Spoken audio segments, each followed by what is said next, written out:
Bapak, Ibu, dan adik-adik sekalian di lingkungan Tarsisius Taman yang kami kasihi berkah dalam Gusti. Sore ini adalah acara pendalaman iman belajar membaca kitab suci pada minggu ketiga di bulan Agustus tahun 2020.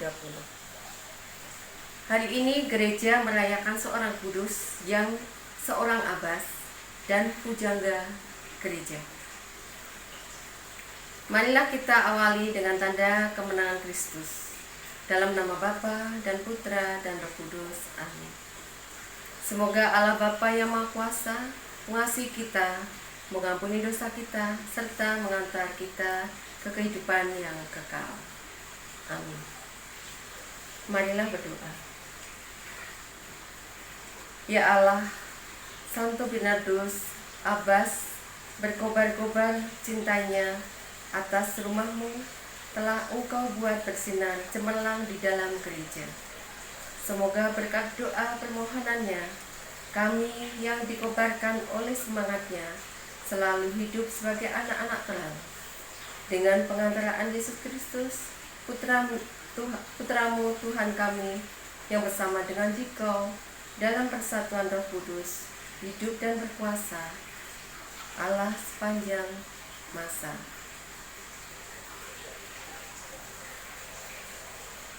Bapak, Ibu, dan adik-adik sekalian yang kami kasihi dalam Kristus, sore ini kami tidak membacakan kitab suci supaya waktu tidak terlalu panjang.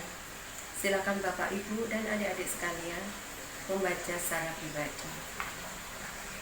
Pada bacaan pertama Yeskiel bab 36 ayat 23 sampai dengan 28, dan bacaan Injil Matius bab 22 ayat 1 sampai dengan 14. Kami langsung membacakan renungan pada sore hari ini.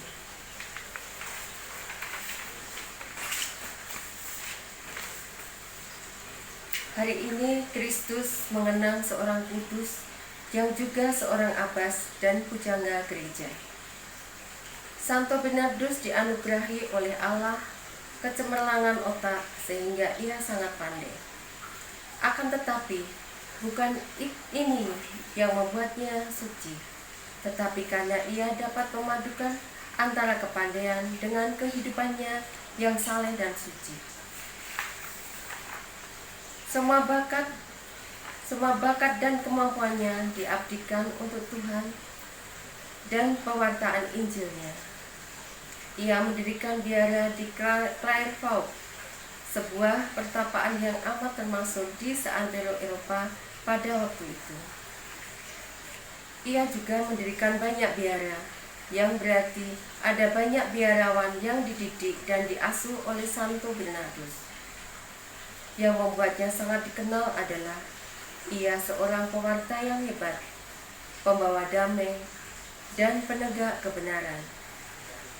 Ia berkhotbah banyak untuk menentang aliran-aliran sesat dan mengembalikan orang-orang ke jalan Tuhan melalui gereja yang benar. Ia juga menulis banyak buku tentang berbagai hal, khususnya bidang rohani, sehingga tulisannya mengilhami mistisme di abad pertengahan. Ia tidak meninggal secara martir, tapi ia menjadi kudus karena hidupnya seluruhnya dibaktikan untuk pewartaan dan kesaksian Injil Yesus Kristus secara amat spesial dan istimewa. Kita mungkin sulit seperti Santo Bernardus, dan itu tidak mungkin, dan bahkan itu juga tidak perlu, seperti Fransiskus katakan. Menjadi orang kudus itu tidak usah menjiplak seorang kudus tertentu, karena setiap hari kita dipanggil untuk menjadi kudus dengan cara kita masing-masing. Tuhan telah memberikan berbagai kemungkinan bagi kita umatnya untuk menjalani hidup suci.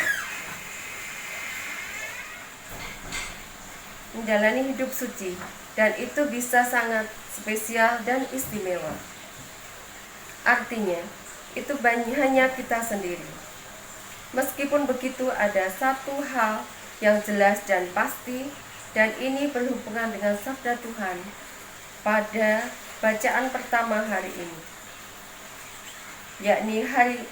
yakni dari Nabi Yesaya. Hidup kudus atau suci selalu saja hanya bersifat menghadirkan kekudusan Allah, sebab Allah akan menguduskan namanya yang benar. Dan semua saja yang membuka pada bimbingannya menjadi suci sebenarnya cara hidup yang sangat sehari-hari. Ketika orang-orang memenuhi undangan Tuhan untuk hadir dalam perjamuan Allah, seperti perumpamaan dalam Injil hari ini, pertemuan nikah bukan hanya hidup abadi, tapi ada berlangsung setiap perayaan Ekaristi. Merayakan Ekaristi membuat kita dapat ambil bagian dalam kekudusan Tuhan, dan itu menikmati anugerah hidangan perjamuan itu, yakni Tuhan sendiri yang menjadi jalan kebenaran dan hidup. Demikian renungan pada sore hari ini. Doa penutup. Ya Allah, semoga sabda yang telah kami sambut pada peringatan Santo Bernardus memberikan kekuatan dalam diri kami, sehingga setelah dikuatkan oleh teladan serta dibimbing oleh nasihatnya, memiliki cinta yang membara terhadap sabdamu, yaitu Yesus Kristus, Putramu, Tuhan kami, yang bersama dengan Dikau dalam persatuan Roh Kudus, hidup dan berkuasa Allah sepanjang masa.